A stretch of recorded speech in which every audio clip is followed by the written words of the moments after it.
In 1906, Alfred Henry Lewis stated, "There are only 9 meals between mankind and anarchy." Since then, his observation has been echoed by people as disparate as Robert Heinlein and Leon Trotsky. The key here is that, unlike all other commodities, food is the one essential that cannot be postponed. If there were a shortage of, say, shoes, we could make do for months or even years. A shortage of gasoline would be worse, but we could survive it, through mass transport or even walking, if necessary. But food is different. If there were an interruption in the supply of food, fear would set in immediately. And, if the resumption of the food supply were uncertain, the fear would become pronounced. After only 9 missed meals, it's not unlikely that we'd panic and be prepared to commit a crime to acquire food. If we were to see our neighbor with a loaf of bread, and we owned a gun, we might well say, "I'm sorry, you're a good neighbor and we've been friends for years, but my children haven't eaten today. I have to have that bread even if I have to shoot you." But surely, there's no need to speculate on this concern. There's nothing on the evening news to suggest that such a problem even might be on the horizon. So, let us have a closer look at the actual food distribution industry, compare it to the present direction of the economy, and see whether there might be reason for concern. The food industry typically operates on very small margins, often below 2%. Traditionally, wholesalers and retailers have relied on a 2-week turnaround of supply and anywhere up to a 30-day payment plan. But an increasing tightening of the economic system for the last 8 years has resulted in a turnaround time of just 3 days for both supply and payment for many in the industry. This is a system that's still fully operative, but with no further wiggle room, should it take a significant further hit. If there were a month where significant inflation took place, say, 3%, all profits would be lost for the month for both suppliers and retailers. But goods could still be replaced and sold for a higher price next month.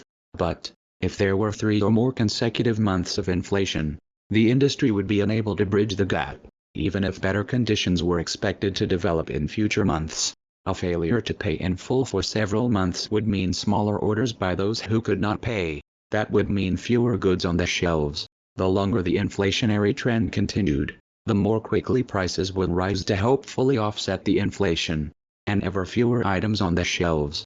From Germany in 1922, to Argentina in 2000, and to Venezuela in 2016, this has been the pattern whenever inflation has become systemic, rather than sporadic. Each month, some stores close, beginning with those that are the most poorly capitalized. In good economic times, this would mean more business for those stores that were still solvent, but in an inflationary situation, they would be in no position to take on more unprofitable business.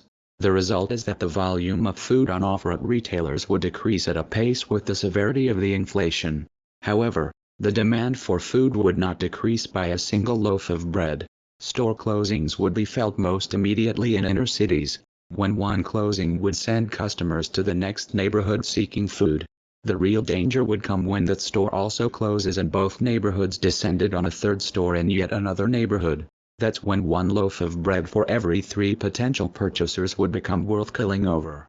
Virtually no one would long tolerate seeing his children go without food because others had invaded his local supermarket. In addition to retailers, the entire industry would be impacted, and, as retailers disappeared, so would suppliers, and so on, up the food chain.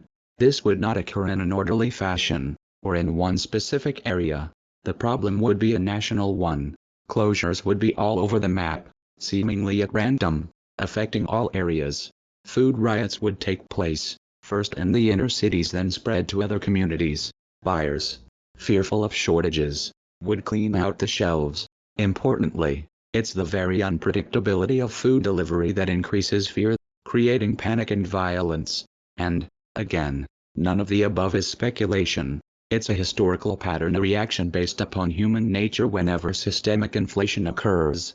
Then unfortunately the cavalry arrives.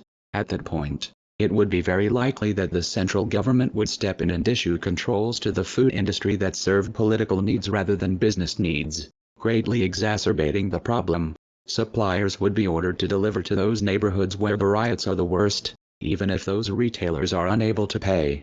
This would increase the number of closings of suppliers. Along the way, truckers would begin to refuse to enter troubled neighborhoods, and the military might well be brought in to force deliveries to take place. But why worry about the above? After all, inflation is contained at present and, although governments fudge the numbers, the present level of inflation is not sufficient to create the above scenario, as it has in so many other countries. So, what would it take for the above to occur? Well, historically, it has always begun with excessive debt. We know that the debt level is now the highest it has ever been in world history. In addition, the stock and bond markets are in bubbles of historic proportions. They will most certainly pop. With a crash in the markets, deflation always follows as people try to unload assets to cover for their losses. The Federal Reserve, and other central banks, has stated that it will unquestionably print as much money as it takes to counter deflation. Unfortunately, inflation has a far greater effect on the price of commodities than assets. Therefore, the prices of commodities will rise dramatically, further squeezing the purchasing power of the consumer, thereby decreasing the likelihood that he will buy assets, even if they're bargain priced. Therefore, asset holders will drop their prices repeatedly as they become more desperate.